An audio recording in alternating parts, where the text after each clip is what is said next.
Selanjutnya kita bahas tentang perkembangan peradaban dan ilmu pengetahuan pada masa Daulah Umayyah di Andalusia. Nah, pada masa kepemimpinan Abdurrahman Ad-Dakhil, beliau berhasil memimpin dalam kurun waktu yang lama, yakni 32 tahun. Segala persoalan dan tekanan dilalui dengan berhasil. Terdapat 15 amir yang diberikan wewenang. Dan amir-amir tersebut berkuasa dengan pembagian beberapa periode, di mana periode pertama dimulai sejak Andalusia dikuasai oleh masa Daulah Umayyah yang berpusat di Damaskus. Penguasa Andalusia dalam periode kedua adalah Abdurrahman Ad-Dakhil, Hisham I, Hakam I, Abdurrahman Al-Ausad, Muhammad bin Abdurrahman, Munzir bin Muhammad, dan Abdullah bin Muhammad. Pada periode kedua ini, Daulah Umayyah mengalami kemajuan dalam berbagai bidang. Nah, periode ketiga berlangsung mulai dari pemerintahan Abdurrahman III yang bergelar An-Nasir. Pada periode ini, penguasa mulai memakai gelar khalifah. Khalifah yang memimpin pada periode ketiga ini adalah Abdurrahman An-Nasir, Hakam II, dan Hisham II. Pada periode ini, Daulah Umayyah Andalusia mengalami puncak kejayaan yang menyaingi peradaban Daulah Umayyah. Peradaban Daulah Abbasiyah di Baghdad. Nah, Abdurrahman An-Nasir membangun Universitas Cordoba, dilengkapi dengan perpustakaan yang mempunyai koleksi ribuan buku. Pembangunan kota berlangsung sangat cepat, masyarakat mendapat kesejahteraan dan kemakmuran. Pada periode ketiga, berlangsung mulai dari pemerintahan Abdurrahman III yang bergelar An-Nasir. Pada periode ini, penguasa mulai memakai gelar khalifah. Nah, yang selanjutnya adalah periode keempat. Terjadi antara tahun 1013 sampai 1086, di mana mulai terlihat melemah karena terpecah-pecah menjadi lebih dari 30 negara kecil. Di bawah pemerintahan raja-raja golongan yang berpusat di Seville, munculnya Mulk atau Waif ini sangat berpengaruh terhadap eksistensi Daulah Abbasiyah. Dan periode kelima yakni berlangsung dari tahun 1086 sampai 1248. Pada periode ini muncul kekuatan yang dominan, yaitu Daulah Murabitun yang berasal dari Afrika Utara yang sedikit banyak membantu umat Islam Andalusia dari serangan orang-orang Kristen. Dan yang keenam, periode ke-6 ini berlangsung dari tahun 1248 sampai 1492. Pada periode ini, kekuasaan Islam hanya di daerah Granada, yaitu di bawah kekuasaan Bani Ahmar. Peradaban ini dibangun kembali sehingga sempat mengalami kemajuan seperti pada pemerintahan Abdurrahman An-Nasir. Namun secara politik, jangkauan daulah ini hanya berkuasa di wilayah yang sangat kecil, sehingga berakhirlah kekuasaan Daulah Umayyah di Andalusia pada periode ke-6. Oke, selama kurang lebih 7,5 abad, Daulah Umayyah di Andalusia, bagian Spanyol ini berkuasa. Banyak prestasi dan kemajuan yang sudah dicapai, bahkan pengaruhnya membawa Eropa kepada kemajuan. Puncak kejayaan Islam di Andalusia terjadi pada periode ketiga, pada tahun 912 sampai 1013 Masehi. Dimulai dari pemerintahan Abdurrahman III yang bergelar An-Nasir. Nah, pada periode ini Islam di Andalusia mencapai puncak kejayaan dan kemajuan, menyaingi kejayaan Daulah Abbasiyah di Baghdad. Nah, kemajuan-kemajuan tersebut mari kita bahas. Yang pertama, ilmu pengetahuan dan sains. Spanyol adalah kota yang subur.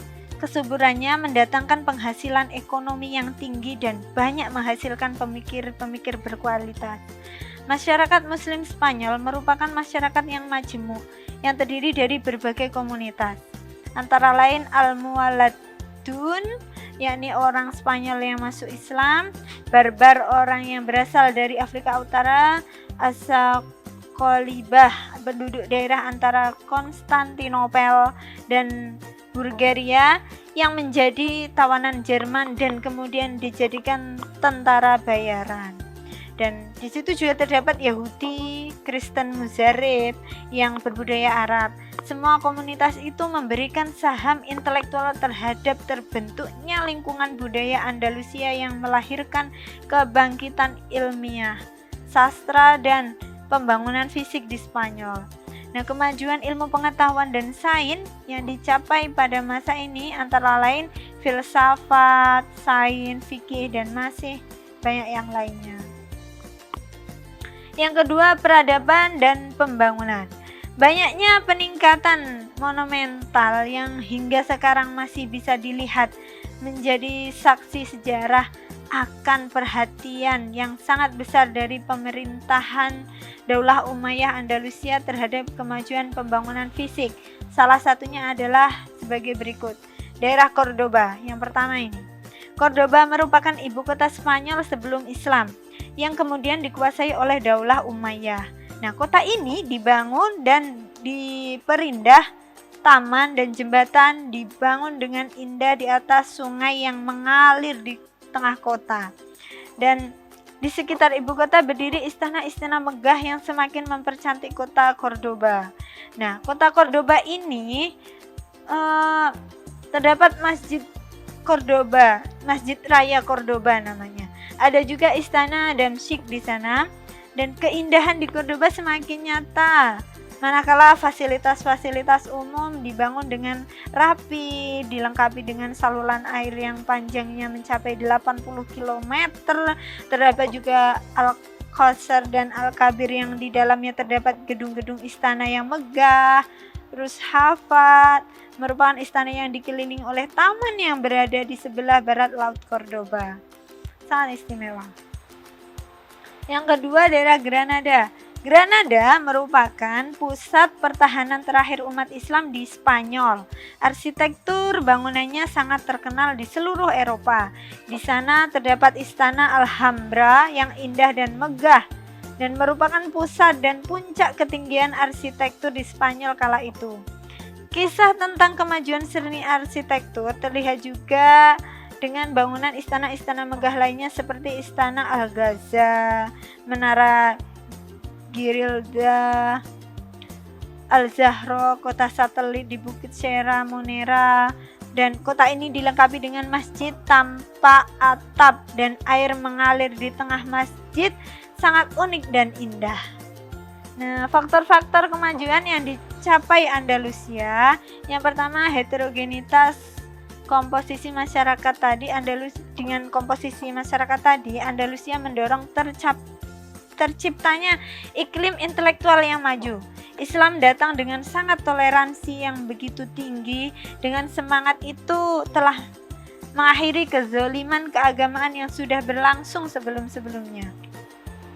Ada semangat kesatuan budaya Islam yang timbul pada pemikiran ulama dan para pemikir ilmuwan. Dan persaingan antara mulk atau waif atau kerajaan-kerajaan kecil justru menyebabkan perkembangan peradaban di sekitar Cordoba. Semuanya bersaing ingin menandingi Cordoba dalam hal ilmu pengetahuan, sastra, seni, dan kebudayaan. Dan faktor lainnya yaitu adanya dorongan dari para penguasa yang mempelopori kegiatan ilmiah, sehingga muncul ilmuwan-ilmuwan yang kompeten dalam bidangnya.